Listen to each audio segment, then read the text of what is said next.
முருக கடவுளின் பெருமைகளை உலகறியும் வகையில் பறைசாற்றியவர்களுக்கு நக்கீரர், போகர், அருணகிரிநாதர், குமரகுருபரர், பாம்பன் சுவாமிகள், வாரியார் போன்ற 15 முருகனடியார்களின் பெயரில் விருதுகள் வழங்க தமிழக அரசு முடிவு செய்துள்ளது.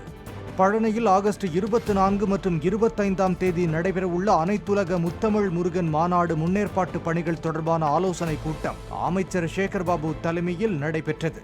அதில் முருகன் அடியார்களின் பெயரில் விருதுகள் வழங்க தகுதி உடையோரிடம் இருந்து விண்ணப்பங்களை பெற்று விரைந்து பரிசீலித்து முடிவெடுக்குமாறு அதிகாரிகளை அமைச்சர் கேட்டுக்கொண்டார்.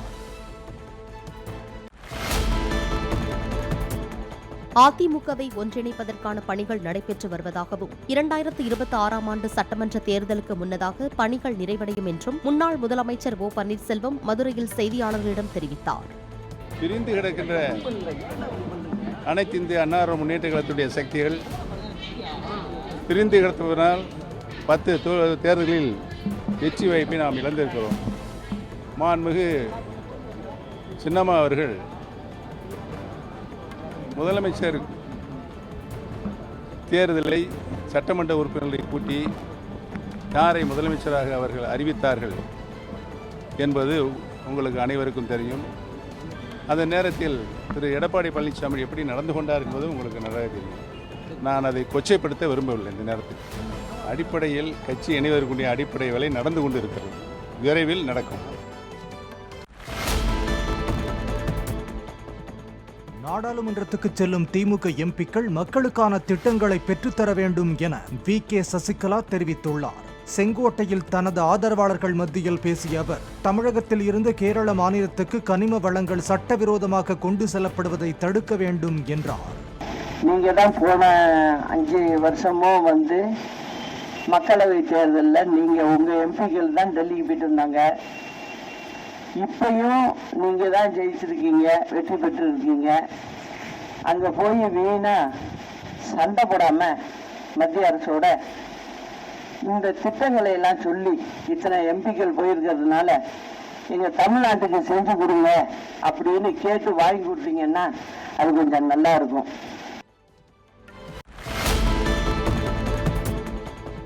வால்பாறையில் கடந்த சில நாட்களாக பெய்து வரும் கனமழையால் இறைச்சிப்பாறை நீர்வீழ்ச்சி, கூழாங்கல் ஆறு மற்றும் நடுமலை ஆற்றில் நீர்வரத்து அதிகரித்துள்ளது. ஆறுகளில் இறங்கவோ குளிக்கவோ கூடாது என சுற்றுலா பயணிகளுக்கு மாவட்ட நிர்வாகம் அறிவுறுத்தியுள்ளது.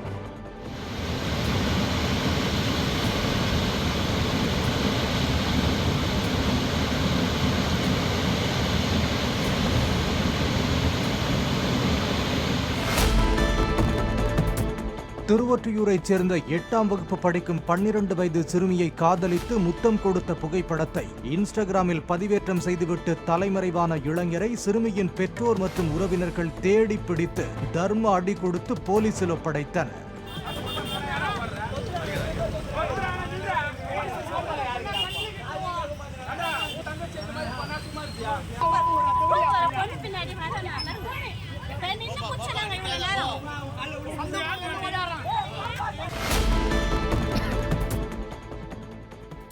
கன்னியாகுமரி மாவட்டம் பள்ளம் புத்தன்துறை பகுதியில் கடல் சீற்றத்தால் 10க்கும் மேற்பட்ட வீடுகளின் மதில் சுவர்கள் சேதமடைந்தன. கடற்கரையோர தென்னை மரங்கள் வேரோடு சரிந்து கடலுக்குள் விழுந்தது. சுமார் 10 அடி உயரத்துக்கு அலைகள் எழ வாய்ப்புள்ளதாக கடல் தகவல் சேவை மையம் அறிவித்துள்ள நிலையில் இதுபோன்ற தொடர் சேதங்களை தடுக்க தூண்டில் வளைவுகள் அமைத்து தரும்படி மீனவ மக்கள் கோரிக்கை விடுத்துள்ளனர்.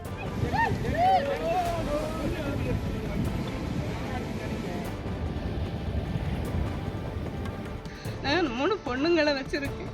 ரொம்ப கஷ்டத்துல இருந்துட்டு இருக்கேன். எங்களுக்கு மாற்றி போகிறதுக்கு கூட எங்களுக்கு இடம் கிடையாது. இப்படி இருந்தால் நாங்கள் கடலில் தான் போகணும், வேறு வழி கிடையாது எங்களுக்கு.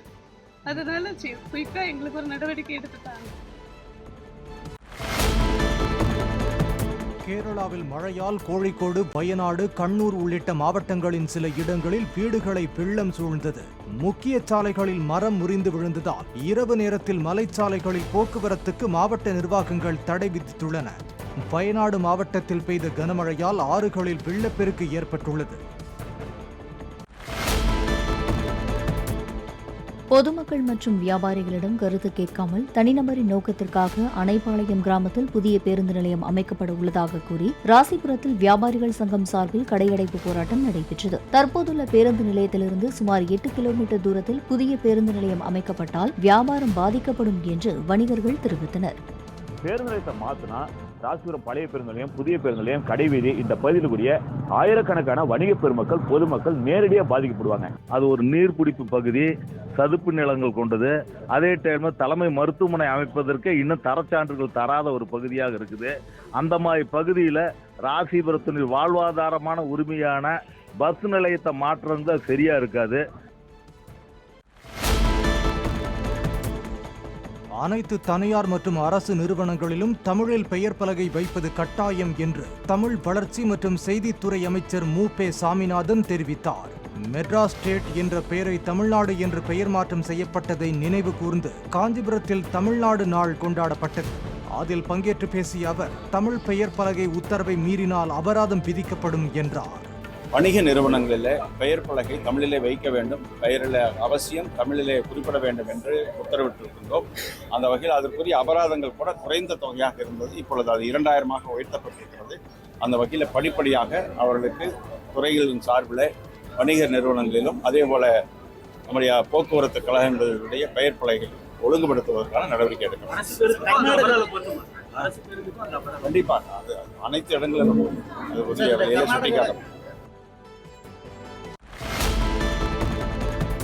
ஜோலார்பேட்டை அருகே உள்ள இடையம்பட்டியில் வீட்டு தோட்டத்தில் கஞ்சா செடி வளர்த்து அதிலிருந்தே கஞ்சா எடுத்து காய வைத்து அடித்துவிட்டு மனைவியுடன் தகராறில் ஈடுபட்டு வந்த நபர் கைது செய்யப்பட்டார். தனது கணவர் சிவபிரசாந்தின் தொல்லை தாங்காமல் அவரது மனைவி ஜான்சி காவல் நிலையத்தில் புகார் அளித்ததை அடுத்து போலீசார் வீட்டுக்கு சென்று விசாரித்தனர். கஞ்சா போதை கடுமையான சிவபிரசாந்த் தனது வீட்டு தோட்டத்திலேயே வளர்த்து வந்த கஞ்சா செடியை அவர்கள் அழித்து தீ வைத்தனர். சென்னை எழும்பூரில் உள்ள மேயர் ராதாகிருஷ்ணன் விளையாட்டு மைதானத்தில் தமிழ்நாடு ஹாக்கி சங்கம் சார்பில் நடத்தப்படும் பள்ளிகளுக்கு இடையிலான மண்டல அளவிலான ஹாக்கி தொடரை அமைச்சர் அன்பில் மகேஷ் தொடங்கி வைத்தார்.